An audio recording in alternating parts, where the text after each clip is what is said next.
Bismillahirrahmanirrahim. Alhamdulillahi rabbil alamin wassalatu wassalamu ala rasulina Muhammadin wa ala alihi wa sahbihi ajma'in. Me emrin e Allahut, mëshiruesit, mëshirëplotit. Të gjitha falënderimet dhe lavdërimet i takojnë vetëm Allahut, Zotit të botëve. Vetëm atë falënderojmë dhe vetëm prej tij falje, ndihmë dhe mëshirë kërkojmë. Paqja, mirësitë dhe begatit e Zotit qofshin gjithmonë mbi vulën e profetëve Muhammedin alayhis salam, mbi familjen e tij, mbi shokët e tij dhe mbi të gjithë ata njerëz që e ndjekin në rrugën e tij deri në ditën e fundit. Të dashur vëllezër dhe motra, të nderuar dëgjues, Assalamu alaikum wa rahmatullahi wa barakatuh. Paqja, mëshira dhe begatit e Allahut qofshin mbi të gjithë ju.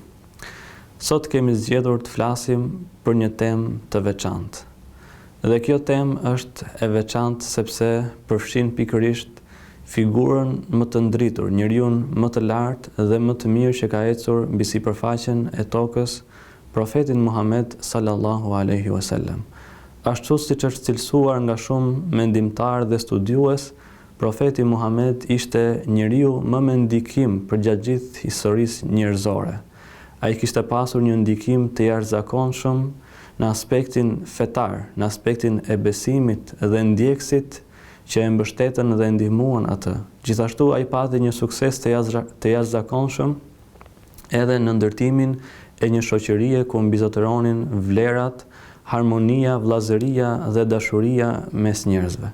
Sigurisht në fen islame, profeti Muhammed alayhi salatu wassalam zë një vend shumë të rëndësishëm dhe ne si musliman, si njerëz jemi të obliguar dhe të detyruar të ndjekim shembullin dhe modelin e tij, për vetë faktin se ai ishte vërtet shembull dhe model në të gjitha aspektet dhe sferat e jetës. Zoti i gjithësisë thot në Kur'anin famëlart: "Laqad kana lakum fi rasulillahi uswatun hasana liman kana yarjullaha wal yawmal akhira wa dhakara Allaha kathira." Ju kishit shembullin më të mirë tek profeti, tek i dërguari i Allahut, për ata njerëz të cilët shpresojnë tek Zoti dhe takimi me të, dhe ata njerëz të cilët e përkujtojnë shumë Zotin e tyre.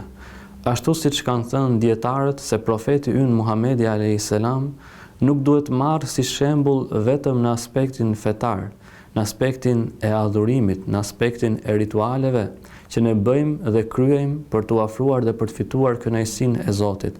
Por ai nuk duhet lënë mënjanë dhe pasdore për t'u marrë si shembull në aspektin e tij familjar, se si sillej me familjen e tij, në aspektin e tij social, se si sillej me njerëzit e tjerë në shoqëri dhe në shumë aspekte të tjera, përfshirë dhe aspektin psikologjik dhe aspektin shpirtëror profetit Muhammed alayhi salatu wassalam.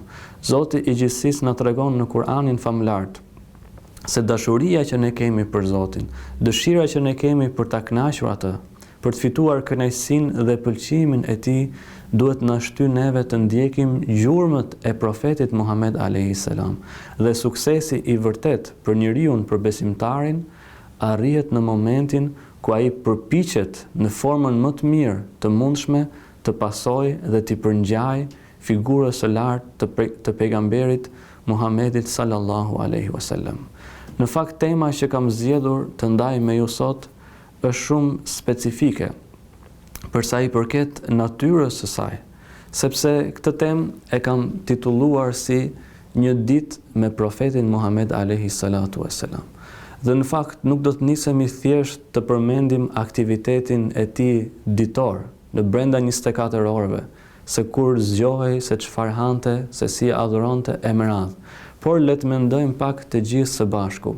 Në qoftë se hapim një nga librat e biografisë së profetit Muhammed alayhis salam, në qoftë se ne vazhdimisht kemi dëgjuar dhe kemi lexuar për të, në qoftë se do të imagjinonim vetëm për pak çaste, sikur të ishim një ditë apo të ishim pranë profetit Muhammed alayhis salam, cilat do të ishin ato cilësi, ato elemente dhe ato vepra të cilat do të na binin në sy në përditshmërinë e profetit të dashur, cilat ishin ato punë të cilat ai i përsëriste për ditë me radhë, e nëse do të ishim me të, atëherë do t'i shikonim këto gjëra, do t'i vinim mre të dilin përpara syve tanë dhe do të shihnim se ato ishin disa nga zakonet e përditshme, ishte natyra e tij, ishte sjellja e përditshme e profetit Muhammed alayhi salatu wassalam. Sigurisht ai ishte njëri shembull në të gjitha aspektet e jetës. Dhe e gjithë jeta e tij është e njohur për gjithë secilin për nesh. Dhe aspekti i parë që mund të përmendim, në qoftë se do të ishim një ditë me profetin Muhammed alayhi salatu wassalam, do të ishte pikërisht kjo qartësia e jetës së tij, qartësia e ditëve dhe të netëve të profetit Muhammed alayhi salatu wassalam, ku çdo gjë rreth këtij njeriu është transmetuar, çdo gjë rreth këtij njeriu na është treguar në të gjitha aspektet e jetës së tij, qoftë në aspektin e brendshëm, në aspektin familjar, se çfarë bënte ku ishte në familjen e tij, ku ishte me bashkëshorten e tij, se çfarë bënte kur shkonte në mesxhit, në xhami, se si sillej atje me njerëzit, si i priste ata sahabët që vinin dhe faleshin bashkë me të, si i priste delegacionet e ndryshme në xhami dhe gjithashtu si ishte sjellja e tij në rrugë. Pra nuk ka aspekte të fshehta, nuk ka aspekte sekrete që nuk dihen për jetën e profetit Muhammed alayhi salatu wassalam. Në qoftë se për shumë njerëz të tjerë me ndikim të jashtëzakonshëm në botë, në histori, apo qofshin edhe në ditët e sotme, ata mund të kenë suksese të ndryshme në një fushë të caktuar, por se mund të ketë edhe anë të errta të jetëve të tyre, anë të cilat ata nuk do të dëshironin që të njiheshin përmbar publikun. E ndërkohë për profetin Muhammed alayhi salatu wassalam është çdo gjë e qartë. E gjithë jeta e tij është e qartë. Jeta e këtij njeriu është aq shumë e njohur dhe aq shumë e studiuar, dhe çdo ditë ne vazhdojmë ta lexojmë e ta studiojmë në mënyrë që të përfitojmë nga sjellja e jashtëzakonshme e këtij njeriu. Do të ishte pikërisht kjo qartësi, kjo transparencë e jetës dhe veprimeve të profetit Muhammed alayhi salatu wassalam, ajo që do t'i mundsonte njerëzve që të kultivonin një lloj lidhje apo një lloj cilësie në raport me profetin alayhis salam. Dhe kjo ishte lidhja e besimit, lidhja e besueshmërisë që njerëzit kishin tek profeti ynë i dashur Muhamedi alayhis salatu wassalam. Sepse nëse mendojmë që ai ishte aq i hapur, aq transparent me njerëzit. Çdo gjë ishte e qartë rreth jetës së tij. Dije qartë vizioni i tij, dijeshin qartë synimet e këtij njeriu, dije qartë kauza e këtij njeriu, se çfarë synonte ai të arrinte në shoqëri, se ku dëshironte ai të çonte njerëzit. Dhe sigurisht qëllimi i tij kryesor ishte që t'i nxirrte njerëzit nga errësira e mosbesimit, t'i nxirrte njerëzit nga errësira e adhurimit të gjërave që janë të krijuara, që nuk meritojnë të adhurohen, drejt adhurimit të krijuesit, të atij që ka krijuar çdo gjë, të atij që është sunduesi absolut. E do të ishte kjo qartësi, kjo transparencë, këto veprimet profetit Muhammed alayhi salatu wassalam që do të bënin që njerëzit të kishin më shumë besim tek ai njeri. Do të bënin që njerëzit ta donin më tepër atë njeri, ta mbështesin atë njeri qoftë edhe në ditët e tij më të vështira. Por në fakt si njeri i besuar apo i besueshëm, ai nuk njihej vetëm në kohën që u zbrit shpallja, vetëm në kohën që u përcillte njerëzve mesazhet dhe porositë e Zotit të lartësuar. Por ne dim shumë mirë që epiteti, titulli që kishte ai para se t'i vinte shpallja ishte As-Sadiqul Amin, njeriu fjalëdrejt dhe njeriu i besueshëm. Dhe nëse ai do t'u thoshte diçka njerëzve, ashtu siç bëri kur u erdhi shpallja, duke u thënë se nëse do t'ju lajmëroja që pas këtij mali po vjen një ushtri për t'ju sulmuar, a do të mbesonit ju mua? Dhe populli i Mekës, banorët e Mekës që e njihnin shumë mirë se kush ishte Muhamedi alayhis salam, për 40 vite me radhë i thanë që sigurisht do të besonim. Nuk kemi parë ndonjëherë që ti të na gënjesh. Pra do të ishte kjo jetë e tij kaq e hapur, ajo që do t'ia mundsonte atij të fitonte zemrat e njerëzve, të fitonte besimin e njerëzve. Nëse do të ndalemi edhe më tepër tek një ditë e profetit Muhammed alayhi salatu wassalam, cila është pika e dytë që mund të përmendim rreth përditshmërisë profetit alayhi salam, diçka që binte në sy përgjatë ditëve të tij dhe për ditëshmërisë dhe punëve që ai bënte në një ditë të caktuar. Sigurisht nuk mund të lëm pa parë dhe pa marrë nga dita e profetit Muhammed alayhi salatu wassalam lidhja që ai kishte me namazin. Dashuria e madhe që ai kishte me namazin, me faljen, me përuljen përballë krijuesit të lartësuar. Namazi do të ishte gjëja më e rëndësishme për të dërguarin e Zotit. Namazi do të ishte dita edhe nata e tij. Namazi do të zinte një vend shumë të rëndësishëm në jetën e profetit Muhammed alayhi salatu wassalam. Madje aq shumë saqë në momentin kur ai po jepte shpirtin Zotit të lartësuar, në çastet e fundit të jetës së tij, ai nuk la pa I porositur shokët e vet, nuk la pa u thënë atyre njerëzve as-salatu as-salah, as-salatu as-salah, as-salatu as-salah. Namazi, kini kujdes namazin, mos e lini, mos e braktisni asnjëherë namazin. Në momentin që profeti I Zotit kishte falur një namaz caktuar dhe kishte kaluar një kohë pa ardhur ende koha e namazit tjetër pa u falur, ai shpeshherë do të pyeste familjarët e tij, njerëzit e shtëpisë së tij, njerëzit e afërm, a nuk ka ardhur ende koha e namazit? A nuk është futur ende koha e namazit? Kjo tregonte për mallimin që ai kishte për takimin me Zotin, për mallimin që ai kishte për të rënë në sejdë, për t'u përulur Zotit të lartësuar, për të falur namaz dhe për të fituar kështu kënaqësinë e Allahut xhelle xhelaluhu. Vërtet namazi ishte kënaqësia, lumturia dhe qetësia, ashtu siç duhet të jetë për çdo njeri, ashtu siç duhet të jetë për çdo besimtar. Me në krye të dërguarin e Zotit I cili thoshte: "Wa ju'ilat qurratu 'aini fi s-salah." Shkëlqimi, ndriçimi I syve të mi është bërë brenda në namaz. Unë qetësinë e gjej kur I falem, kur I nënshtrohem Zotit të lartësuar. Në momentin që njeriu punon dhe vepron gjatë ditës, ai ka nevojë për këto çaste, ka nevojë për këto momente që të lehtësohet, që ta lëj pas qoftë edhe përkohësisht dynjan, këtë botë, bashkë me mundimet dhe vështirësitë e saj. E kur të vinte koha për të qetësuar, profeti do t'i drejtohej muezinit të tij, Bilalit radhiyallahu anhu, duke I thënë: "Erihna biha ya Bilal." Na I qetëso zemrat, na I qetëso shpirtrat me thirrjen për në namaz, me thirrjen e ezanit o Bilal.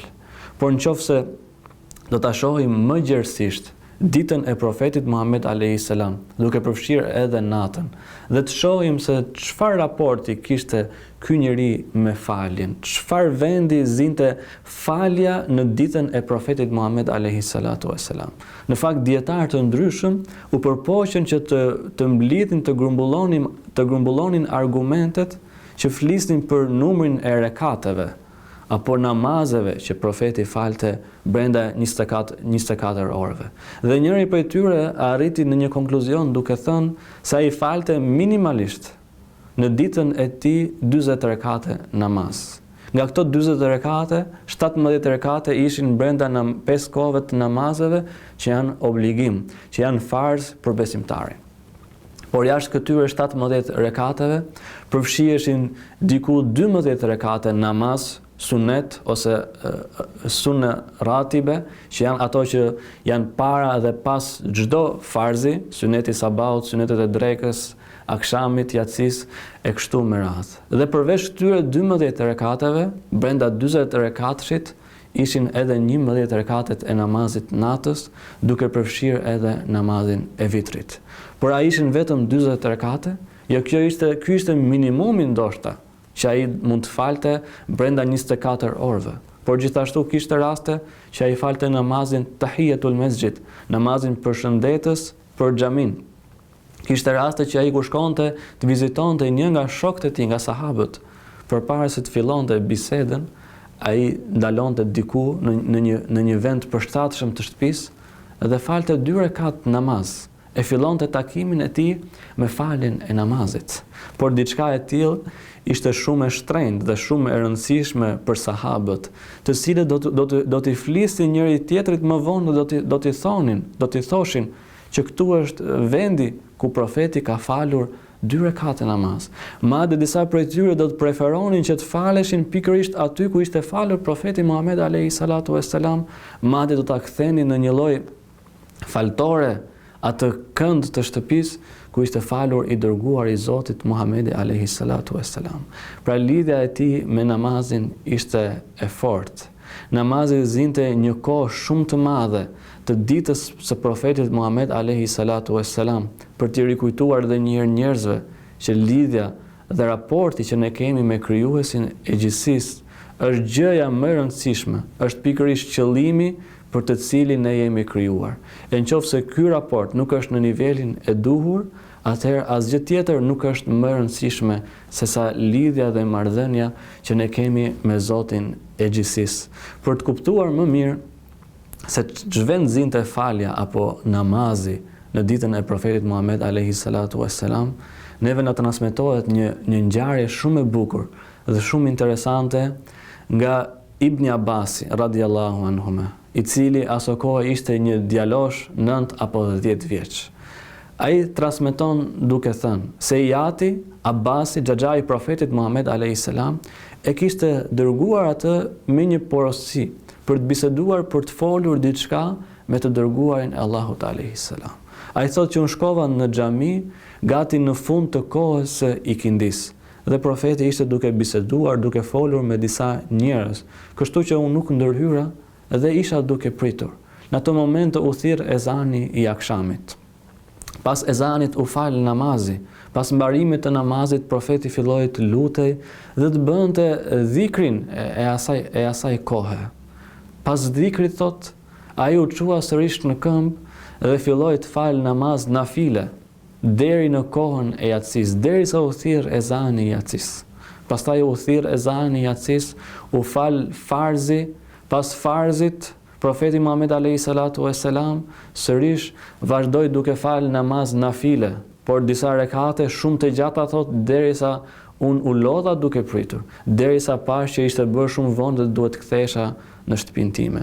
Por në ato momente profeti i Zotit kthehet dhe vëren se unë isha aty duke e pritur. Pasi shkon dhe të bisedoj me një nga bashortet e tij, me Meimunën, që ishte tezja e Abdullah ibn Abbasit radiallahu anhume, profeti i Zotit, duke parë këtë djalosh i cili e kishte pritur, ndoshta për disa orë të saktuara, sepse ai kishte qenë i angazhuar me njerëzit, kishte qenë i angazhuar me faljen e namazit, i thot atij me ëmbëlsi: "Pse nuk rri tek ne sonte? Pse nuk flet tek ne sonte?" Abdullah ibn Abbasi mendoi se kjo ishte një mundësi e artë, ky ishte një rast i jashtëzakonshëm, sepse ai ndoshta e njihte ditën e profetit, se si sillej, se si falej, se çfarë bënte gjatë ditës së tij. Por se kishte parë ndonjëherë adhurimin e profetit Muhammed alayhi salatu vesselam gjatë natës. Kështu që pranoi të shkonte dhe të flinte tek shtëpia e profetit Muhammed alayhi salatu vesselam atë natë. Por ai kishte menduar diçka me vete, kishte marrë një vendim se atë natë nuk do të vinte gjumë në sy, por do të vërente, do të shikonte, do të priste se kur profeti do të çohej për të falur. Dhe për ta përforcuar më tepër këtë gjë, për të qenë më i sigurt, ai shkoi tek tezja e tij dhe i përshpëriti në vesh duke i thënë: "Nëse profeti çohet natën për të falur, dhe ti sheh që unë jam në gjumë, atëherë më zgjoj edhe mua që të falem bashkë me të." Por se ai ishte aty zgjuar, duke u shtirur sikur ishte në gjumë, derisa thot nga mesi i natës, i dërguar i Zotit u çua nga shtrati i tij. Filloi të pastrohej, ta përmendte Zotin, të merrte abdes, thot edhe duke e ulur zërin në mënyrë që të mos qetësoheshim ne të tjerat. Në momentin thot që u bë gati për të falur namaz, erdhi thot edhe më zgjoi edhe mua. Në ato momente thot unë u çova, u zgjova dhe po shtiresha sikur kisha qenë në gjumë, kur unë në fakt isha aty duke pritur momentin që ai do të çohej për të falur. Thot unë shkova të merrja abdes, të bësha gati për namaz, dhe ndërkohë profeti Muhammed alayhi salatu vesselam kishte filluar me namazin. Unë thot u lidha nga e majta e profetit Muhammed alayhi salatu vesselam, ndërkohë që ai më kapi thot me butësi edhe më nxorri nga krahu i tij, nga ana e tij e djathtë. Më pas sot fali 2 rekate namaz që ishin shumë të gjata. Pas atyre 2 rekateve, fali sërish 2 rekate shumë të gjata, dhe kështu me radhë derisa e mbylli me 11 rekate, duke përfshirë edhe namazin e vitrit. Një element shumë i rëndësishëm dhe i bukur që na rrëfen Ibn Abasi te kjo histori, janë edhe ato momentet thotë që gjatë namazit profeti Muhammed a.s. her pas here thot fërkonte ose ledhatonte kokën time, më prekte thot tek veshët e mi, tek qafa ime, tek supet e mia. Dhe gjithashtu sa herë që mbaronim 2 rekate, ai merrej pak me mua, në mënyrë që ta motivonte, në mënyrë që ta nxiste që ai të qëndronte bashkë me të deri në përfundimin e namazit. Pasi mbaruam namazin, lutjet, dhikrin e meradh, profeti i Zotit ushtri të flinte pak, të pushonte pak, derisa thot erdhi Bilali, thirrri ezanin e sabahut dhe ai u çua sërish. Ky kishte qenë adhurimi i tij në një natë të zakonshme, dhe ai diçka të tillë e bënte thuajse çdo natë, ashtu siç na transmetohet edhe nga Aisha radhiyallahu anha, e cila i kishte parë profetin që të falej natën derisa i ishin enjtur këmbët. Por përveç faljes së namazit dhe përveç besueshmërisë, besimit që njerëzit kishin tek profeti alayhis salam, që përmendëm tek pika e parë. Një pikë e tretë, të cilën mund ta përmendim dhe mund ta vinim re lehtësisht, nëse do të ishim bashkë me profetin alayhis salatu wassalam në një prej ditëve të tij, është pikërisht duaja, lutja. I dërguar i Zotit i kthehej me lutje dhe me dua Zotit të lartësuar për çdo gjë, qoftë ajo e vogël apo e madhe. Ai lutej Zotit edhe në momentet më të vështira të jetës së tij. Në momentet ndoshta kur gjeneralët do të ishin duke thurur plane apo strategji, kur ishte betejë në momentet e saj më të vështira. Ndërkohë i dërguar i Zotit, qoftë në Bedër apo në Uhud, do të ishte parë nga sahabët tek i ngrinte duart për çaste, për momente shumë të gjata. I lutej dhe i përgjëroi Zotit të gjithësisë për ndihmë, për mbështetje dhe për fitore në ato çaste, në ato momente të vështira të jetës së tij.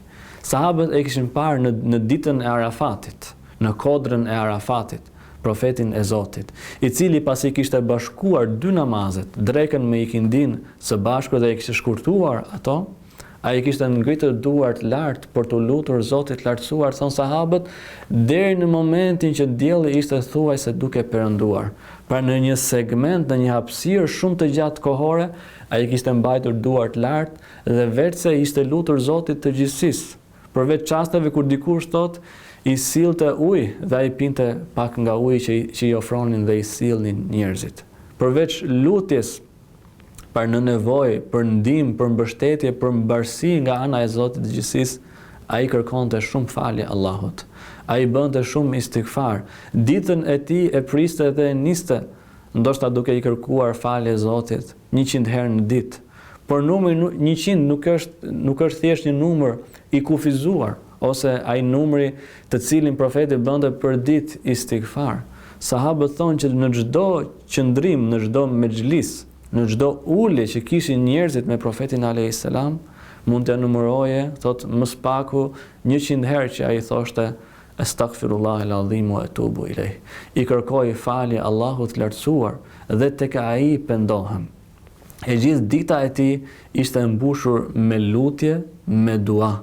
Në çfarëdo lloj veprimi që bënte, ai bënte lutje. Në çfarëdo lloj veprimi që bënte, ai e përmendte Zotin e gjithësisë duke na treguar se me emrin e Allahut, me mbështetjen tek Allahu, është pikërisht suksesi, është pikërisht mbarësia, është mirësia në një vepër të caktuar.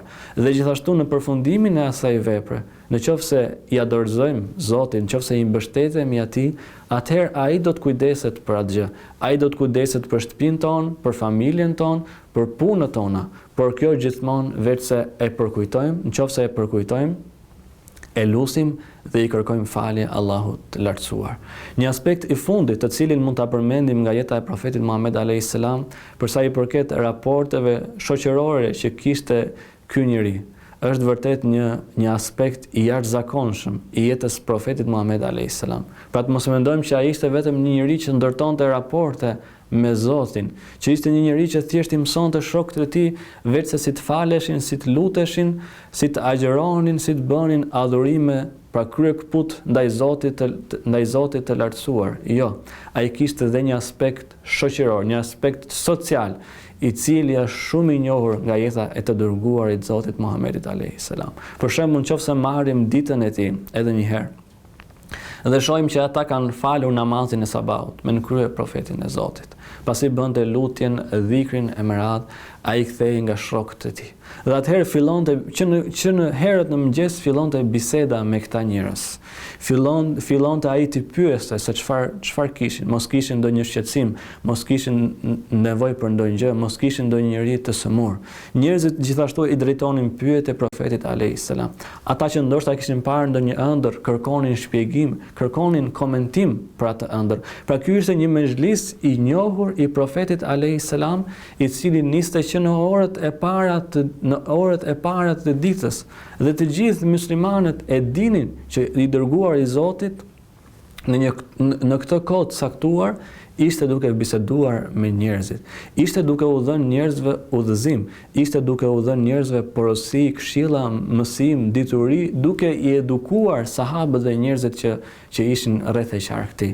Por përveç mësimit dhe edukimit, ai përpiqet që të kujdeset edhe për nevojat e këtyre njerëzve.